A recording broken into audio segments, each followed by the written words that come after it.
The popular show Overhaulin made Chip Foose a household name. Every episode showed off his skills at designing bespoke cars and the emotional stories of owners who didn't know their cars will be changed. Fans appreciated how creative he was, how calm he was as a leader, and how he turned old, rusty things into works of art on wheels. But lately, a lot of people have been wondering what's going on in his life and if he's still constructing. Come with us as we look into what happened to the famous vehicle designer. Chip had one of the hardest days of his life in late November 2018. Sam Foose, his dad, teacher, and best friend, died after a battle with cancer. Chip told everyone on Instagram that his father, Sam Foose, had died. He said in his article that Sam was more than just his dad, he was also his hero and best friend. He will miss him for the rest of his life. He put pictures of them over the years. Sam was 83 years old. He was more than simply Chip's dad to automobile fans. He was a builder that people looked up to, and he was a regular on Overhaulin, where he helped with many of the show's projects. Sam was born in Southern California in 1934 and loved vehicles from the start. His family moved to Arizona in 1948, but he stayed in Santa Barbara, where he crashed in a friend's garage and fixed vehicles to make ends meet. He learned how to weld, paint, and make things there. He worked long hours, and his wife Terry would bring food to the shop so he could eat with their kids, Lindy, Chip, Jody, and Amy. He really got into the custom vehicle scene after the Korean War. He made hundreds of unique pieces at his store, Project Designs. There were a couple that stuck out: a 1949 Ford Coupe, a 1956 Lincoln Continental MKI, the crazy Iacocca 200, and a crazy version of a De Tomaso Pantera. His line was simple: less is more, but doing more with less is better. Sam's best gift to Chip, though, was teaching him. Chip grew up in that store and learned things that stuck, including Sam's warning that trendy design goes out of style faster than bell-bottoms on a hippie. Their relationship was also shown on TV, such when Sam covertly fixed up Chip's 1956 Ford F-100 and surprised him with the news. Chip's life was changed a lot after Sam died. But not long after, other personal problems began to show up and put everything he had constructed at home to the test. Chip Foose and his wife Lynn were divorced in November 2019. Lynn filed for divorce in Orange County, California, after being together for years. Fans of Overhaulin, who had seen Chip's personal life tied to his work, were shocked by the sudden change. Chip and Lynn met for the first time in the 1980s and got married in 1990. This was right after Chip got his degree from the Art Center College of Design. From the beginning, family and work were a part of their lives. The two started Foose Design in 1998. He worked hard on the creative side of things while Lynn took care of the books, contracts, and other business aspects that kept the shop going. They made it a household name around the world while raising their two kids, Brock and Katie. But the stress mounted as the business did. Chip was mostly gone by the 2000s. Long days at the shop and lots of travel for vehicle exhibits and repairs. Lynn took care of the house and ran the business. But after a while, their separate jobs began to hurt their marriage. Lynn has filed for divorce at the end of 2019. Chip filed his answer a few months later, in early 2020. It wasn't easy after that. The divorce itself took a long time. It wasn't fast or neat. There were constant court cases over money, property, and custody, and by 2022, the whole matter was still not finalized. The divorce also affected the business they had started together. Reports said that Chip gave up valuable things, like the Foose Design Shop, but kept his own automobiles and tools. Lynn left the company after more than 20 years, ending both their working relationship and their marriage. Chip had to fight to defend his designs and image from copycats, even though he was going through a lot of personal problems. Chip made signature automotive parts with a clean style that set them apart from other parts after he opened his firm, Foose Design. People liked their work so much that they started copying it. This was no longer about bespoke builds, it was about individuals lying about him using his name and reputation. Chip posted a warning on his Facebook page in 2012. He said that a company called Super Replicas was exploiting his name and even editing films to make it look like he was working with them, which wasn't true.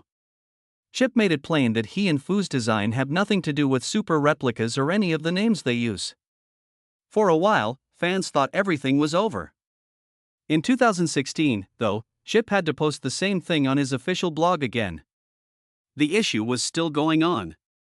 Super Replicas was still saying that he liked their products. They even included pictures of his father, his co-workers, and, most disturbingly, his sister Amy, who had progeria, a rare genetic illness that makes people age quickly. Chip stated the corporation even said that money from their autos was going to sick youngsters.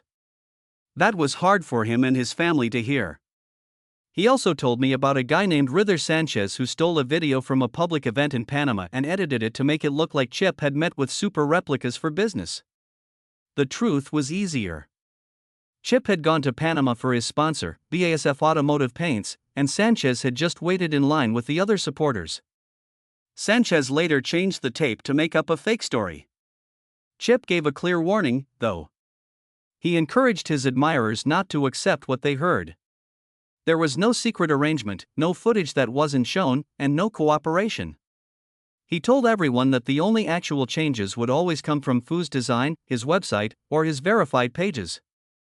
The problem showed how significant his reputation was, but also how easy it was to utilize it for bad things. But instead of going to court to fight with other builders, he elected to fight back by talking to his fans personally. It was more about keeping confidence than about lawsuits. Even so, the legal battles were hard on Chip, but the personal losses that came after would be even tougher. Chip Foose has another big defeat in August 2019. Jessie Combs, who used to co-host Overhaulin with him, died in a crash while trying to break the women's land speed record in Oregon's Alvord Desert. She was only 39 years old. Jessie had always been around cars. She was born in 1980 and went on to study collision repair and fabrication at Wyatech. It didn't take long for people to notice how good she was. Then she went to work on TV. She was a co-host on Spike's Extreme 4x4. Came up on Mythbusters and then joined All Girls Garage. People liked her because she wasn't just talking, she was in the shop, constructing things, and showing that she belonged. She first got involved with Overhaulin in 2004 when she was one of 30 Wyatech students who helped Chip's crew fix up a 1967 Mustang. Jessie came back as a full-time co-host when the show came back in 2012. She was with the show until 2015, when she starred in more than 50 episodes. She was different from a lot of other hosts because she welded, made things, and got her hands dirty, which made the show really exciting.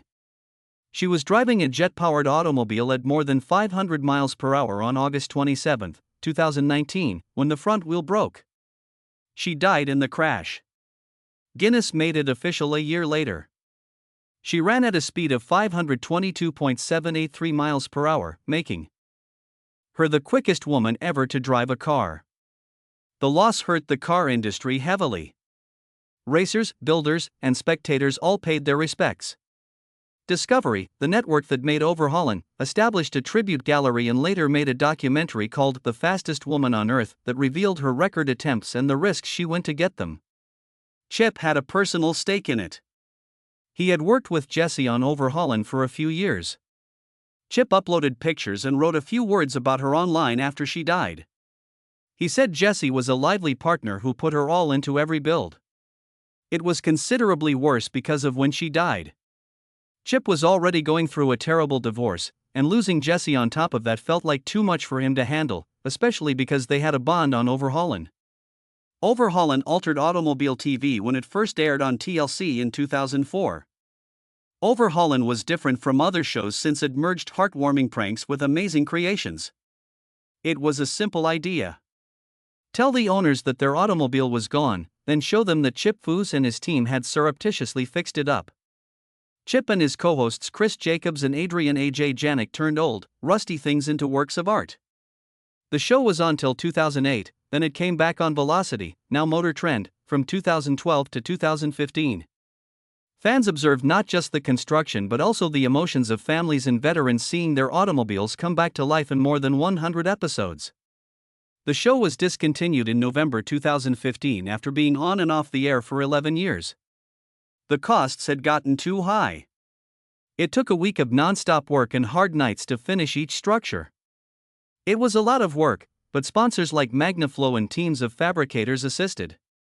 There were even rumors that some parts of the program were staged or that sponsors paid for some parts, but these claims never went anywhere and quickly vanished. Chip would get another chance to make the program stable again years later. Overhaulin came back in November 2019 after being gone for 4 years. The restart. The Motor Trend app had 12 episodes of named season. It seemed to long-standing viewers that the show had returned to its usual groove. Chris Jacobs and Adrian Janik were still working with Chip Foose on the builds. Along with the A-team of fabricators, they brought back the exact recipe that made the show a sensation in the first place, tricking owners into thinking their automobile was gone, then showing them a dream build weeks later. The group started the season at the SAMA show in Las Vegas, where they showed off their first project live, a two-tone paint job on a 2014 Corvette Stingray for a former heavy metal vocalist. People on social media pushed that reveal, which made it evident that the team was working hard to get fans involved. The same thing happened in every episode. A nomination, an emotional tale, the prank, and then the long hours of taking apart a car and putting it back together with Fuse's unique design style. Owners didn't have to pay for the work, but they did have to pay taxes on the higher worth. The stories were designed to be quite powerful. One episode was about a Navy veteran's Mustang, and another was about a cancer survivor's Challenger. Shaquille O'Neal's appearance was one of the most talked about parts. He had the Foose fix up his '64 Impala, which turned out to be one of the biggest builds of the season. But even though people were excited, not all of the comments was good. Fans liked the art and emotional reveals, but a lot of them said that the reboot relied too much on drama and old pranks, which meant there wasn't as much time for real fabrication elements. Not everything worked out, though.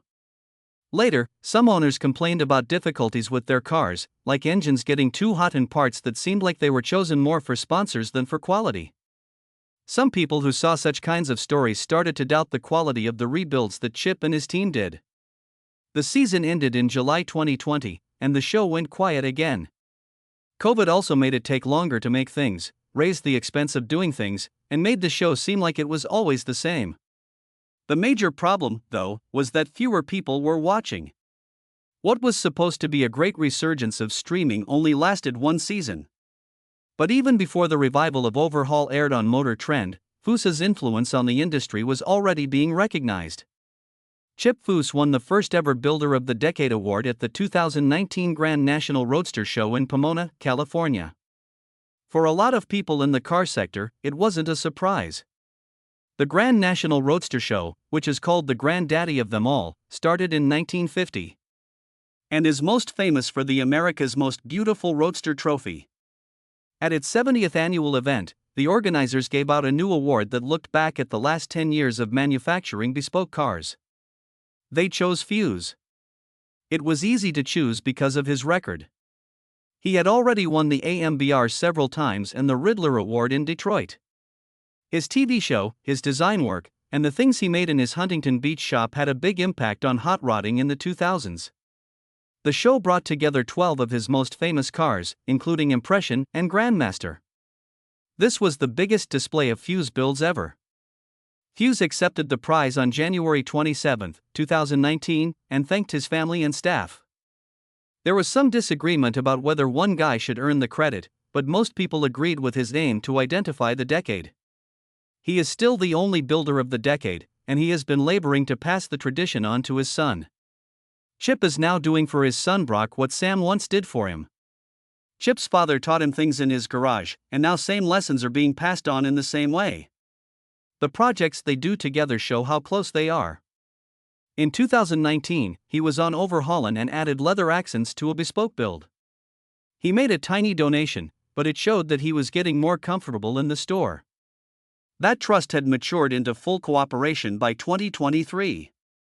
Chip and Brock worked on Brock's Mustang's exhaust system for days. Chip led each stage, from cutting and welding to checking the alignment. This turned the project into a classroom where people learned to be patient and solve problems. Later, he said the moment was better than a day at the beach, which shows how much he loved teaching his son. Brock now shows visitors around builds like a 1956 Bel Air, a 1955 Dodge, and Chip's own C10 on recent shop visits. He easily talks about design choices and technological aspects, which shows how much he has learned from Chip. Chip often says that Brock brings new life to the shop while still following the design rules that Sam taught him.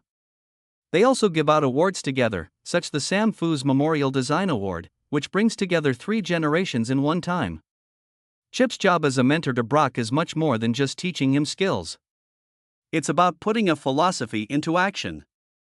Good design never goes out of style, and quality is everything.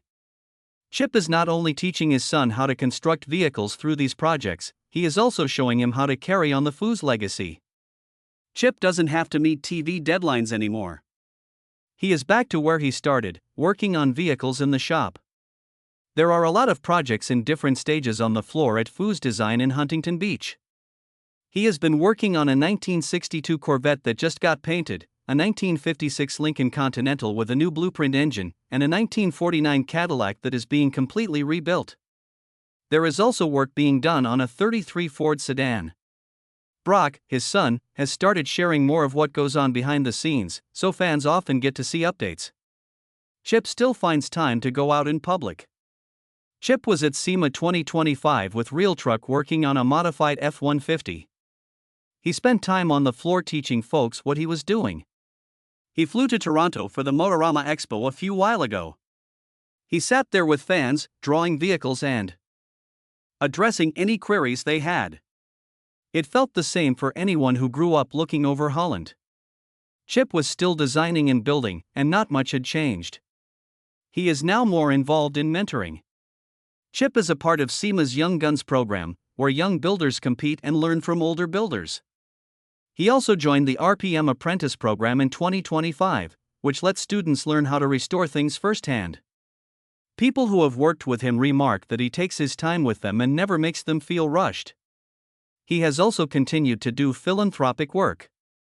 At the Barrett-Jackson auction in January 2025, a Ford F-150 Chip that he worked on was on exhibit. The Progeria Research Foundation, which is connected to his sister's memory, got the money from the sale, which was roughly $150,000. He worked on another project with SEMA Cares later that year, a large Ford F-350, which raised $200,000 for kids. Chip has been using his skills this way for years, turning construction into fundraisers for things that are important to him. Chip is no longer confined to TV schedules now that he's 61. He works with the next generation, is in the shop, and is on the road for events.